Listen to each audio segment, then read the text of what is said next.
You're about to see what it looks like when a real digital transformation isn't just dreamed up on a slide deck, but actually executed across more than 20 manufacturing sites from someone who gets it, both the vision and the technology. Dr. Werner Lohwasser is CEO and COO of TDK Electronics. And he isn't your average executive. He doesn't just talk about digital transformation, he drives it.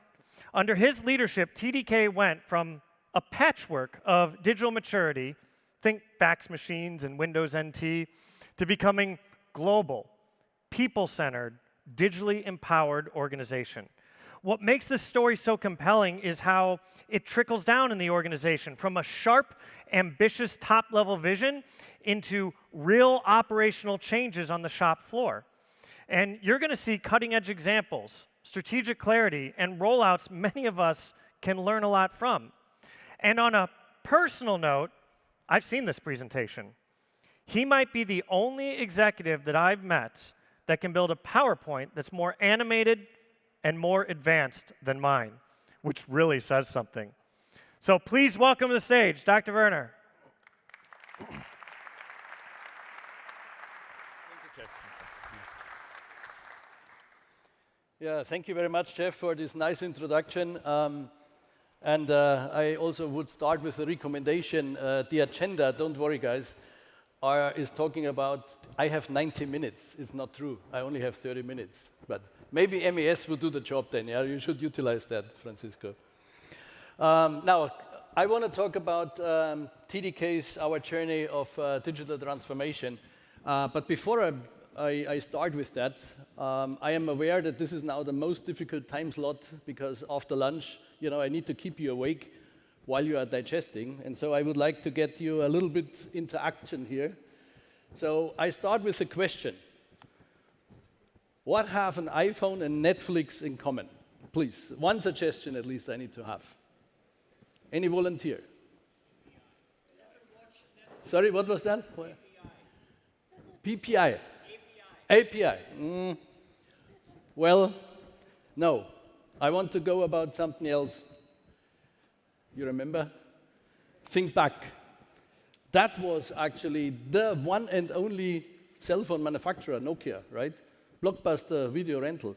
And what happened is that basically Apple and also Netflix destroyed, with the digital data business model, destroyed their existence at the end of the day. So it was unthinkable back then that they will ever disappear. But as we know, exactly this happened. Because they weren't able to anticipate, and more importantly, I would say also to respond to the evolving needs of the market. And this brings me to TDK. We will reflect a little bit on our own history, and perhaps some of you even remember the company TDK out of the cassette things. We are a long way after that. But let's examine how we navigated through disruption and how we continue still today. Close your eyes. Do you remember this sound? It's a sound iconic for an entire generation, directly linked to freely recordable music.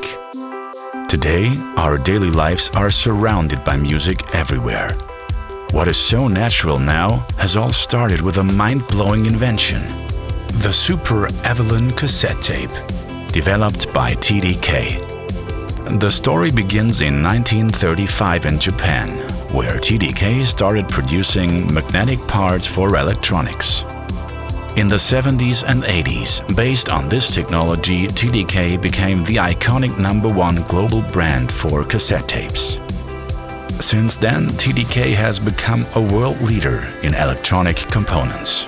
Today, components from TDK empower many state-of-the-art applications like mobility and autonomous driving, robotics, renewable energy, the IoT, medical and healthcare, AR and VR, AI, as well as 5G and 6G communication. In everything it does, TDK follows a clear brand vision, accelerating transformation for a sustainable future.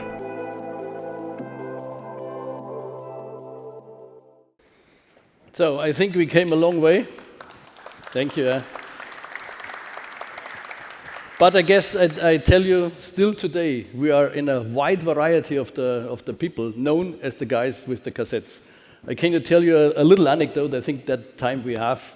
1 year ago, I was in the Munich airport. It was summertime, so I had a short sleeve and a pocket here in my shirt here, and where you have to spread your arms and so on. And the guy said, "You have something in your pocket. Please pull it out for me." And it was a business card from TDK, not mine. I handed it over to him, please to hold on it. He looked at it and said, "Oh, you're the guys with the cassettes." There was a long queue behind me, and I had to explain about for 5 minutes that no, this is not the cassettes anymore. It was kind of funny, but it is a real story. So let's quote Darwin. It was him who said, survival is not really guaranteed for the strongest or most intelligent. It is for those with the greatest capability to adapt. And at TDK, you have seen it in our product range since many decades. We have really embraced that principle. Actually, across various leadership generations, it's not just one CEO, it is really a whole sequence. From the cassettes to the read-write heads for hard disk drives and so on, to the passive components, and not too long ago to batteries and also to sensors. It's about really relentlessly anticipating the change and responding with agility. Nowadays, we use the word transformation a lot in TDK, and let me tell you more now about really how we address the digital transformation, or DX, as we call it. So at the heart of every significant change, there lies a well-defined vision, in my opinion. And what you can see here is actually not made for this presentation. It is a summary of all our communication we did, all our internal communication to our employees, in order to really get the vision across and what does digital transformation mean to us. When we started, you asked 5 people what is digital transformation, you probably got 10 different answers. So we had to define it also for ourselves. And our vision statement is very clear. We want this digital transformation to value creation through digitalization. So we don't do this DX thing just because it's modern or it's very hip. We want really to achieve measurable enhancements and create real value. And it begins all with a long-term perspective and a clear vision. But honestly, vision alone is not enough. Transformation requires people. We have heard this before today. And that's why an open, inclusive communication is really, with all the colleagues, is really absolutely critical. However, in an organization with over 20,000 employees, you also need to have a structure how to deploy such communication and how to make sure that it's continuing. A core element of our DX strategy is the development of what we call here these robust primary systems, here 4. This includes the focused effort on PLM, customer relationship management, of course MES, and also, of course, the ERP. There are a lot of more systems behind. Of course, we have also HR systems and stuff like that, but these are really, for a manufacturer in a production environment, in our opinion, this is the key for those.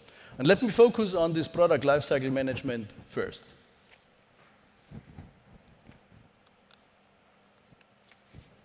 So you also need to know that we in the passive component side of TDK are incredibly complex. Complex regarding products, product technology, but also equipment and equipment age. Last year alone, we launched over 2,600 new products. And new products is always coming along with a new part number, and some is very easy development, but some are then really brand new products. And this is a driving force and showing also our commitment to bring constantly value to our customers in meeting the market needs. And in total, we manage a portfolio of around about 80,000 active products. And this requires, of course, an ongoing and optimized treatment and management along the life cycle. Looking ahead, we will utilize this and prioritize process harmonization, the collaboration between all our business units with the system, and of course accelerate the innovation, because that's ultimately what we need in order to respond to market and customer needs. To truly unlock the potential of our product innovation and deliver exceptional value to our customers, we are driving operational excellence also across our global production facilities.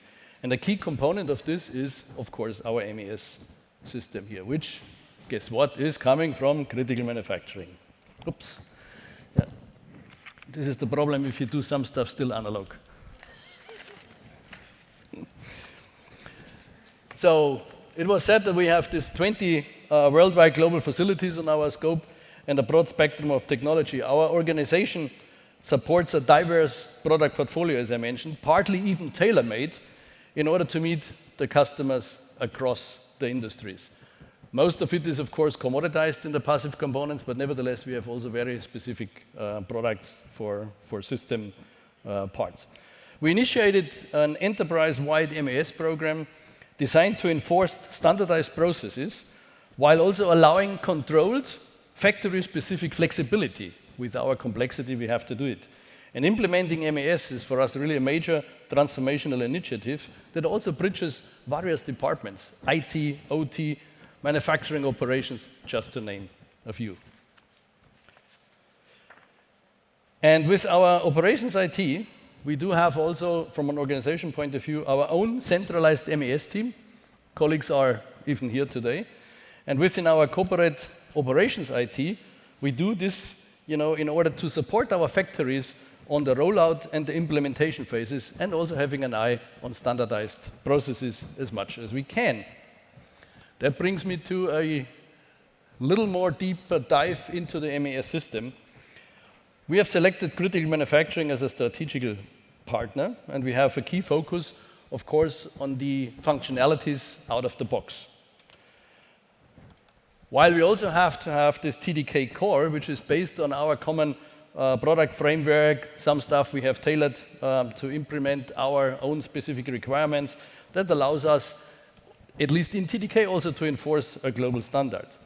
And on top of it, we also have very plant-specific customizations, and we recognize also this requires a little shift in how we operate. Now, if I ask Francisco, probably you would say you're still doing too much of this right-hand side stuff, right? Okay, I do not disagree on it, but it's actually, I don't know how to split it. Maybe 95% of the functionalities is on the very left-hand side. Then you have 3% TDK core and 2% there, but this is just the functionality. The effort is a lot more, right? And this is where you agree, Francisco. So, the MES projects, here you can see a little map of our factories around the world. Let's not forget also in Brazil, we have one here on the bottom left side, but we are pretty much Europe-centered and partly also, of course, in China, Indonesia, Malaysia, and in India. And we have a clear rollout plan. The reason why I'm showing this here on this implementation grade is simply a matter of fact that we are having in these 20 factories a long journey. Someone, I think it was mentioned earlier today, this is a 10 years plan. Also for us, honestly speaking, it will take us 10 years from the very beginning when we started to discuss first, to select supplier, until we finally have our last factory there. It's quite a long time, to be honest with you. But let's have a moment for a quick reality check. What does MES for us? And using a practical example. So this graph shows our value chain on the shop floor, from the design, the logistics, and then here on the right-hand side you can see the operations and the production. What does it mean now on this area for our MES? This is a real snapshot out of one of our factories. It's not made up, and you can see, of course, all the typical stuff like which assets are active, which are not, OEE and stuff. And here we have scrap, the defect rate on a specific product range here on this top level. And you can actually maybe get a glimpse of it. We had abnormalities, a certain time frame, and then came down with the actions. And I guess everyone who is familiar with shop floors, the daily shop floor meetings should be very familiar to all of you. And here, now we are using a standardized dashboard. It sounds maybe very simple, but before we had a different MES system. We heard that one before. No? It was called Excel. And of course, you can retrieve the data from different probably databases and so on. So we encountered really challenges on data gaps, on different Excel tables, and of course, therefore, inconsistencies, which prevented us to get a quick view or a clear view and get us to quick decisions. And sometimes it feels, maybe I'm a little bit exaggerating, that we wasted more time on discussing about the truth of the data rather than on the actions on it. With a single source of truth, which is provided by MES, that has gone into the trash bin. Now we have single source of truth, and the people are not debating about the data anymore because it's coming from one source, and now we are focusing more on the action. And this is saving us a lot of time, of course, because while we are seeing abnormalities, the production, maybe not on that particular batch, but on other batches, it will continue. And it could, of course, continue that we're continuing having higher defect rate. The faster we react, the faster we can kill that. So, and this has already demonstrated in terms of output when we do the same with OEE, with productivity measures and KPIs, as well as for defect rates, that MES brings already a value. Now, beyond the core functionality of our primary systems, we also are aware we need to increase our focus and fostering collaboration. This is what the wording heat map basically shows here. And advancing data-driven decisions. Our DX transformation started on the shop floor, but in the meantime, we are also expanding it to the office environment. Serving more, what you see on the right-hand side, individual digital use cases is a key to stay adaptive in this challenging environment. But to come from this data on the very left side to the very right side to really use cases requires also a big standardization in terms of platform. I know from the Siemens company, there was a saying, if Siemens would know what we know, we would be unbeatable. And in a way, it's also true for us. We have a lot of data. We know a lot as a common company, but how to retrieve the important and the relevant data, that is a challenge. So we are using these enabling platforms, low-code platforms, software bots, and also in the meantime, generative AI solutions. And by this, we empower our team to really bridge the gap between the data and the use cases. And it's also, in a way, if you will, these low-code platforms, the specified bots, forcing a democratization of the data. So this is also an accelerator, because then you get a much faster and much bigger depth in this. And let us have also here a quick reality check. This is also an example. I guess I don't want you to read it all, but it's an original snapshot. We have here an example of our China factory in Hongqi that shows a software bot supporting our planning department. You should know that in our system, the ERP is providing a certain time horizon, collecting all the customer data, and then giving a list of production orders. But the shop floor, of course, needs it more frequent, needs it more every day, every shift. So what's happening, or what was happening in the past is, again, guess what? Excel tables. We are used in order to retrieve order data, matching it with the bill of material. What are the materials which we need from the warehouse on that very day?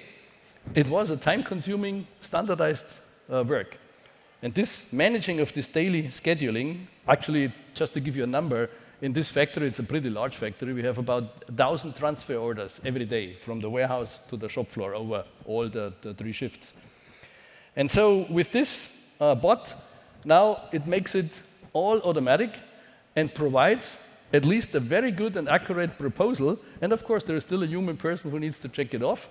But this has accelerated, or let's say, eliminated a lot of waste of time by just preparing this data.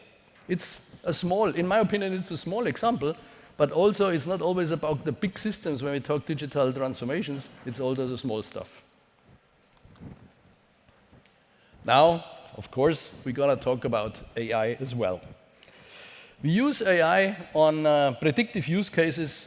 You can see here anomality detection. This is obviously process control parameters to predict also parameters in the shop floor. There is a kind of a heat map of various combinations. We utilize it in predictive maintenance and also in development departments. For instance, in project-specific products, we have always to design a new product for this customer, in this very application. And so we also have to define what are the costs behind. And instead of doing it all the time from the very beginning again, we have now designed modules and we plug it in, and also the same applies for the cost. So we have a very quick cost estimation for such new products based on the design models which we have used in the past.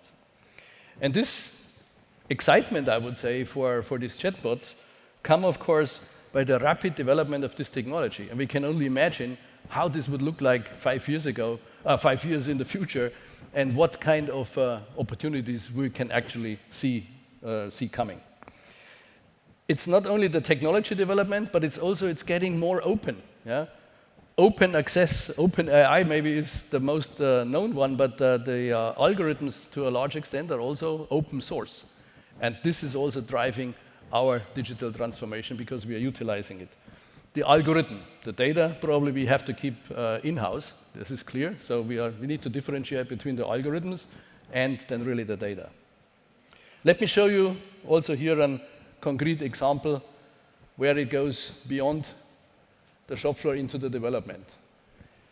In a very collaborative project between our own data science center, we have our own group for data science, and the development team in one of our factories, here we are producing ferrites. Ferrite material is a material composition, oxidic ceramic material, and the composition determines then basically very specifically electrical parameters of this material, like losses in a certain frequency band, etc., etc. So it can get very, very complex. And typically what was done in the past was that the development department makes trials, of course based on experience, but trials, and then measures the part. In this case, we are using now in the meantime a chatbot. It's about to be implemented. It's not yet fully live, but it is very, very recently. And it's powered by a knowledge of more than 10,000 pages of academic publications, also our own experience and results, and serving as a robust knowledge engine for our development engineers. And this system is using 2 large language models for document knowledge, and one actually then to generate, so to say, the answer. That's, I guess, one agent, as we can call it, in order to get us to a certain starting point, and then the development engineering group takes it on from there. So it funnels down the material development from maybe it took a few weeks before until you have real measurement results, and then here, now we're talking about a few days to get to a starting point. It's not yet finished, but it's a starting point then to continue with this material development. So we are reaching a higher maturity level at the very beginning. So also one thing was mentioned before, I guess in the panel discussion as well, in times of this technology talk, it's not only about technology, it's also about the people. And one key learning throughout our journey was there is no AI without HI. So no artificial intelligence without human intelligence. We have heard also this morning. And because it's not only about technology, it's about the people who are driving the change and this transformation, and also the digitalization, of course, taking our people onto this journey is very important. And also here, we can utilize smart technologies for this. Hey, hello? Yes?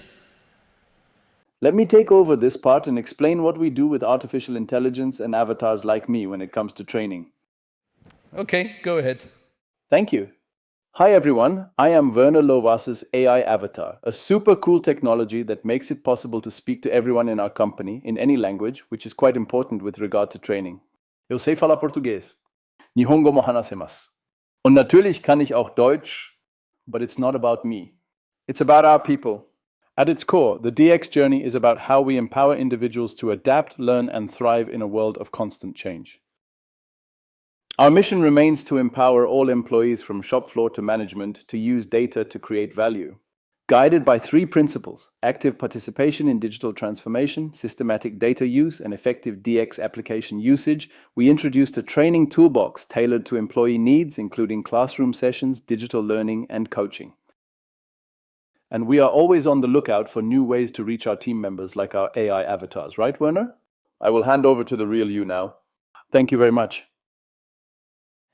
Does it surprise you? This is not a video. I did not spoke a single word what he was just saying. We trained this model, this platform, with two 2-minute videos. And I was talking in these videos about my favorite football team and other real nonsense, not in any context. And this is what happened. Yeah? Maybe the Portuguese I could do myself, Ou sei falar português, um bocadinho. Even the Japanese, I don't speak Japanese, but that was very simple. But it's just a showcase. You could let him talk about whatever, Shakespeare probably in Japanese. It would work. And maybe for you don't know me so well, it would be difficult to identify that this is an avatar. Yeah? I can realize, my family can surely realize, direct people working with me can realize. But it's going to be very, very advanced and very difficult for other people. So I don't know, where does this bring us? Imagine you train the model not only on the words and the rhythm of your voice, but maybe also in the way how you think, how you take decisions. We are all sitting nowadays in lots of meetings. I guess we are all in the same boat here. Some are more important, some are not so important. Maybe you can send your avatar to the not so important one, summarizing the meeting, and then making a proposal how to decide. I mean, it sounds a little scary, probably it is, but I can clearly see this coming. Last topic I would like to touch is that our next level for DX will, let me call it, be the digital marketing. At TDK, we clearly understand that our success will stand and fall with the understanding of our customer pain, guiding them and inspiring them throughout the journey they are doing between, selecting or getting aware about components from us, seeking information about our products, and then finally selecting and hopefully also purchasing them. That means we need proactively reaching out to the right audience with the right message in order to foster real meaningful engagement through digital channels and also seamlessly connecting them with our sales team. We are building a truly connected experience with this. This is our vision here. One where we get valuable insights, where we also get qualified leads, of course, and personalize opportunities for our customers in order to deliver them the product. But it is not about only generating leads. It's about really building a long-lasting relationship and driving a mutual success. So let's see how we envision this. This is now really a mock-up, which I'm going to show you on a potential example customer journey through, in this case, our webpage. Great. Are you targeting 400V or 800V systems? What's your power level?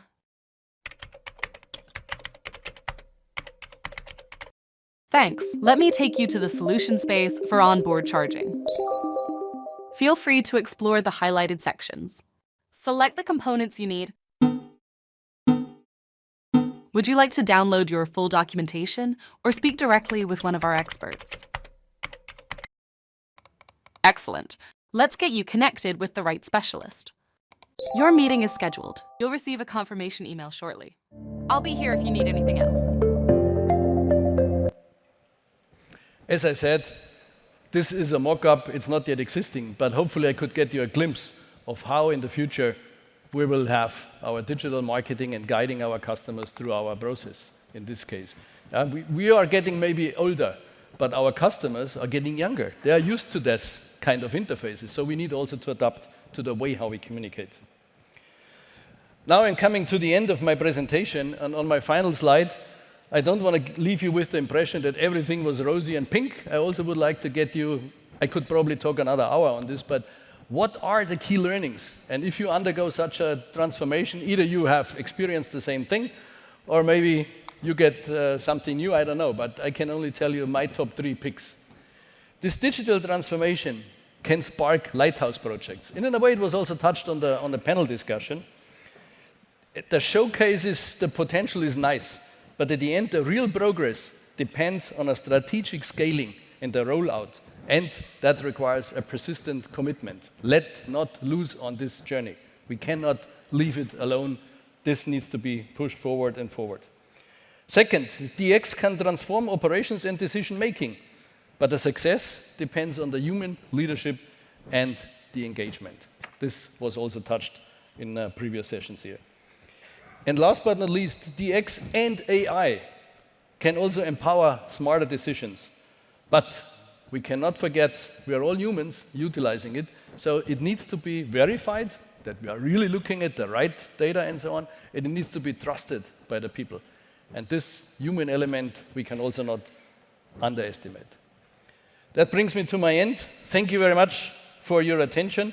I hope I was able to give you some interesting insight into our digital transformation journey. And if you have still time, I'm open for questions, but not before having another fancy ending here.